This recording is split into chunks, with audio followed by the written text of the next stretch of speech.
Also hier möchte ich heute euch eine weitere Legende des F3B-Sports präsentieren. Das ist eine Dassel oder ein Nachbau einer Dassel, das Weltmeistermodell von 1979.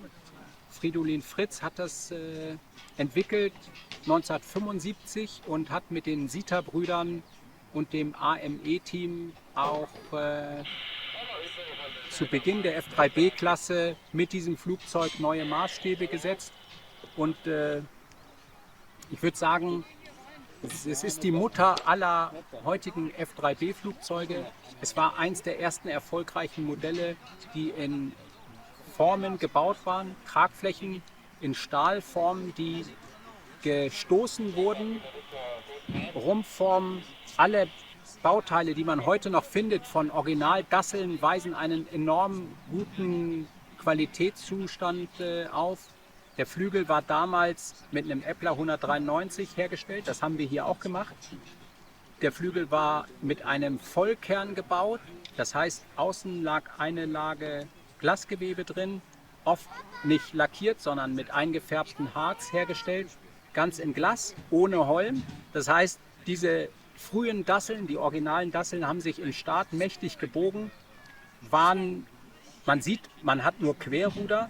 Zur Landung hatten die eine mit dem Servo zu öffnende Kabinenhaube, das war die Bremse. Und sie haben zum Beispiel ein weiteres Servo eingebaut gehabt, um den Schwerpunkt zu verändern. Das heißt, ein Gewicht wurde hier vorne verschoben. Also über Jahre hat man dieses Konzept nie wieder betrachtet. Ich halte es aber für sehr interessant. Alle, die mal in der Vergangenheit gegen eine Dassel geflogen sind, wussten, das war schwer. Trotz dieser kleinen Spannweite, 2,15 Meter, Abfluggewicht leer war eigentlich um die 1,2 Kilo. Das AME-Team hatte zur WM 1979 eine eigene Serie aufgelegt. Da wogen die Flugzeuge nur 990 Gramm, also unter einem Kilo. Sie haben über 20% Gewicht eingespart.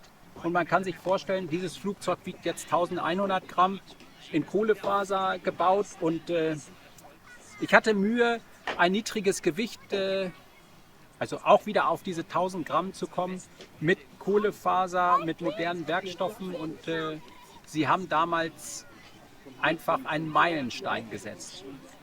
Wenn man das mit heutigen F3B-Rümpfen vergleicht, sieht man, dass der Durchmesser viel größer war.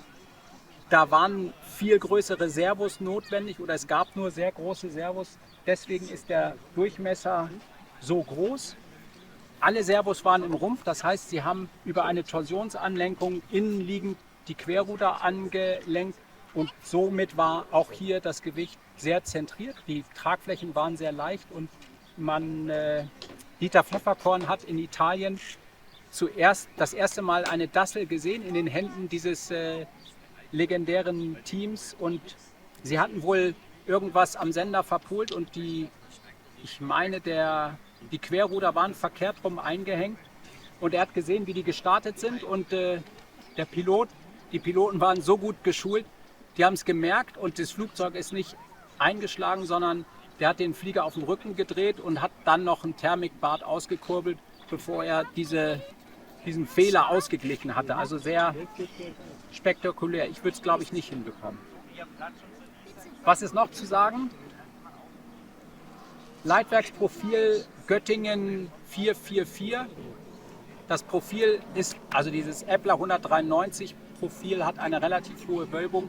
Deswegen kommt man hier auch ohne Wölbklappen, bekommt man viel Auftrieb und man kann hervorragende Hochstarts auch an F3B-Winden vollziehen. Ja, wir werden das Modell gleich mal fliegen und zeigen, was in ihm steckt, aber ich bin total begeistert, es zu fliegen, weil es sehr einfach und sehr leicht geht. Und genau, wer das mal ausprobieren will, gibt es auch zu kaufen. Diese Nase ist sehr spitz, das hat aerodynamisch nicht viel Sinn und ist heute auf Wettbewerben gar nicht mehr erlaubt. Das AME-Team kommt aus der Innsbrucker Gegend und die haben diese Spitze so oder die Rumpfform so gewählt, damit sie im Winter auf dem Gletscher oder überhaupt oben auf den Bergen fliegen konnten und damit das Flugzeug nicht ellenlang auf dem Schnee rutschte, haben sie es spitz gestaltet, sodass sie es einfach in den Schnee stecken konnten. Daher hat dieser Rumpf eine Spitze und ganz Europa hatte es damals nicht verstanden. Also Flamingo und alle nachfolgenden Flugzeuge, die sich an der Dassel orientierten, hatten dann auch eine spitze Nase, aber von denen ist, glaube ich, keins im Schnee gelandet. So we have more legends. Dave Woods from Great Britain, and here we have Greg Lewis, also from Great Britain, and they were on the airfield 1970s. At Oxford, 77, 78, at a field. Actually, now it's right next to where BMW make the Mini. It's called Press Steel, Okay. the field, and it was a sports field for the factory. And the Seatar brothers turned up with this plane, and I used to tow for Sean Bannister, who was in the British team. Yeah, I know him. Yeah, and I was quite a fast runner, so that's why. But I was flying model planes, so Sean and I were a team. And they turned up, and the first thing we noticed when they were towing, they had the tow line, but they had an aluminium bar. And one of the things we struggled with in F3B was the ballast. As you got to the top, the line would start to sag. So they would tow, and at the top, when the line was at maximum tension, they would let go of the bar, and they would get ping like that. And it would give them another 25, 30 metres. So they had an advantage straight away, 175, 180 metres. They banned that. They changed the rules so that, because it was something flying in the air effectively. That's not allowed. Yeah. It's risk. So it took 2 years, so they had that. But also the plane had no rudder at that time. And we thought, it won't be able to thermal soar, it won't be able to turn. Because they did, as Dave said, they did so well in the speed. Sean was doing 14 seconds, they were doing 10 seconds. And it was so metronomic. And then the duration task came and they got in the thermal and just went away. No problem. But 2 years later, the servos had got smaller, and because of the canopy air brake, they couldn't fit the rudder servo. And then they turned up and it had a rudder as well. And then it really 360'd even better, and they were even better. So yeah, we were but we used to play a practical joke on them. Okay. So they would line the planes up Yes. in the rack, and we would get a plastic cup, and then we'd walk behind. Then there was a fence like we had here, and you would jump over the fence and with the plastic cup and go. Okay. So yeah, they were very serious, but very professional. Yeah, that I have heard. Also ich übersetze ganz kurz. Greg Lewis war damals 1977, 78 in Oxford auf einem Wettbewerb oder auf einem Sportplatz von der Firma Mini, die heute werden da Autos hergestellt, und da hat er das erste Mal die Seatar-Brüder mit der Dassel gesehen. Beim ersten Mal war da noch kein Seitenruder ausgeschnitten, sondern die haben nur mit Querruder und Höhenruder geflogen, weil die Servos so groß waren, dass kein Platz war für ein Seitenruder-Servo. Ein Jahr später hatten sie auch ein Seitenruder-Servo, und sie waren überlegen mit auch einem Querruder, Höhenruder angelenkten Flugzeug. Das war im Zeitflug kein Problem, und es war schon damals sehr beeindruckend.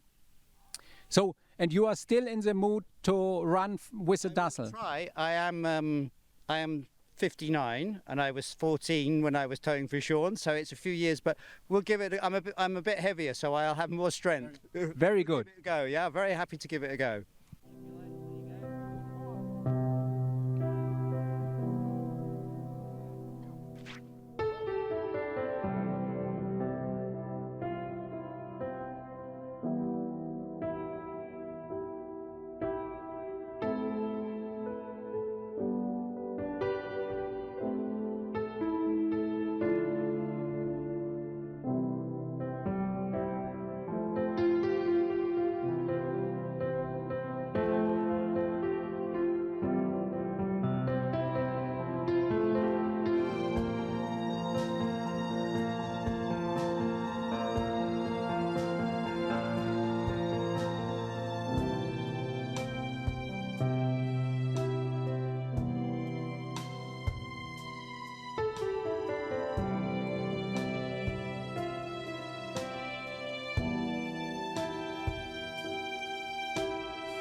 And you were also 83 in York on the World Championship. What have you done there? You were there? I was the tow man then.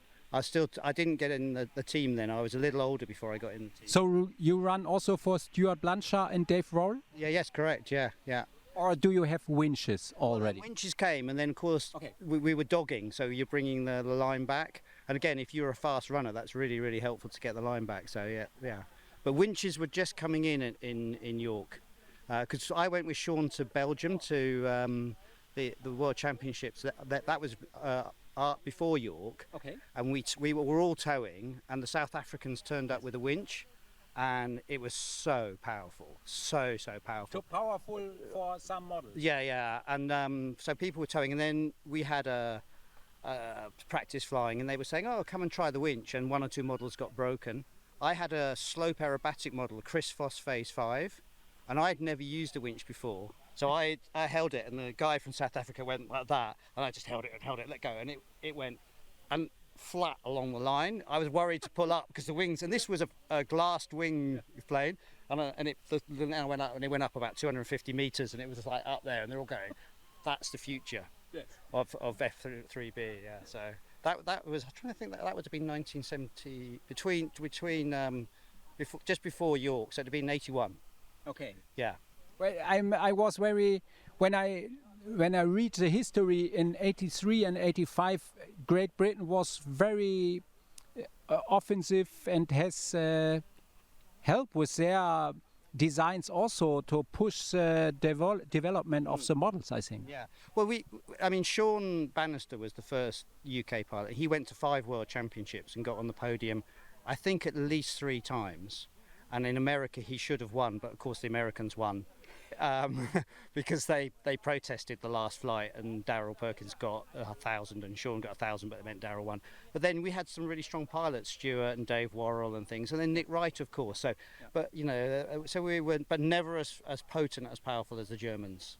But I talk with a lot of people like Helmut Quabeck and Ralf Decker and Reinhard Liese, also Dieter Pfefferkorn. Oh, Pfefferkorn, yeah. So it shows me there are a lot of reasons why you are successful, but I think Great Britain push with Stuart Blanchard's the 3-piece wing and the style of the models with a double dihedral polyhedral thing. Yes. So they also the tips were push the future from Stuart Blanchard, I think. Yeah, he was a visionary. Yeah, he was very good. But Ralph turned up in York with his plane, which became, I suppose, the Ellipse One was a big copy of Ralph's plane, and it was amazing. The only thing I would say about Ralph's plane was at the time is the wing joiner wasn't really strong enough. The wings didn't bend, but the joiner bent a lot, and I think he was losing energy. But it was a 1-piece wing. I have the mold at my home. We will. Wing, but it was quite bendy in the middle, wasn't it? Yeah. We have to build original with bended wings again. Yeah. And I mean, in the turns, the wing would. Whereas if you see a modern F3B, F3F plane, the wings hardly bend at all. Okay. But that I think then Stuart took the plan form of that. But he said, for thermal, you need a little bit of polyhedral and things. And you see it today with these sports class GPS planes. Yes. The Calvados is quite flat winged. Yeah. But now the Paradigm and the Polo, it's more. And you can see it in this competition. The 360ing is more important maybe than being able to fly in a really straight line smoothly, because there's so much circling. And the Dassel was bended also a lot. Yeah, it was. Well, they just used to put quite a lot of weight in. They would never tell us how much it weighed. They make a secret of everything. Yeah, but it did bend quite a bit in the turn. Yeah, but then they were doing 10.5 seconds, which would be 20 seconds today in F3B for 4 laps. Which is, if you think about it, from a 150-meter tow launch was very, very fast. Whereas with a winch, you get 290 meters. Yes. So sometimes 350. Yeah. If the lift is good. So, I mean, it's a very impressive performance. Thank you very much, Greg. I remember this because they had a model stand, a bit like... Yes, and they were like 9 planes. I think 6 of them. And they put them all in, they were dressed like Smurfs. I don't know if you remember Smurfs with their little hat. Yes, it was like a military group a little Yeah. bit, huh? And, and here in the UK, the best person we had was Sean Bannister, and he had a thing called a white elephant, which was plywood, and he's 2 lap speed from, because it was only I think 150 metre tow line. His 2 lap speed was 14.2 seconds, and they came and flew and went 10.1 seconds, 10.2 seconds, and they just completely destroyed the opposition. That was 1977. It's Dave Wood from Great Britain, and we are lucky that you are here because you saw the Dassel as an original Well, in the. I videoed it as well. It's on one Yes. of my pages, and because I had a black and white reel-to-reel recorder Yes. with a camera, Yes. and it was amazing. Yes. So, and you tell us And Greg was there as well. He Yes. was 13 years old, I think. how old were you? 77. Don't know. 70, about 30, no, 20. I was born in 53, so whatever that is. 25? 25. Okay, Something like you that, yeah. were a young man, Yeah. and you say I'd they only been- were much quicker than everybody else much, in much, that much time. quicker, yeah. And then, but this would be illegal. Yes. Then, or now. That- Then, because then another guy called Bill Longley from Viking Models, he got a copy and he called it the Sitar Specialty. Yes. And he made one, but it was never the same because this was moulded. Yes. Yeah. And completely different to the one that held the world record with, Yes. which is The file. yeah. Or, yes. We have in a German museum. I find in the archive the file, one type of it, and very amazing. Yeah. The quality of their models was much higher than from up everybody else. Right? Yeah. And you tell me, have you heard when you meet them, they have a Yeah, they have a stand, and they used to, in the tent, they would just put 6 of them in line, and they just pick one up, walk out with it. But then you had to run and tow, and it was very easy to tow. yes, it was very easy to tow. That I heard also from other guys from this time. Completely different to the models at the time. They were much bigger, Yes. and balsa, Perfect. different. We will make a test flight. Good. Okay. Well, Greg will run for you because Yes. he was there. He was he used to The launch. originals from the past run for the Dassel. It's like a museum run here, a flying museum.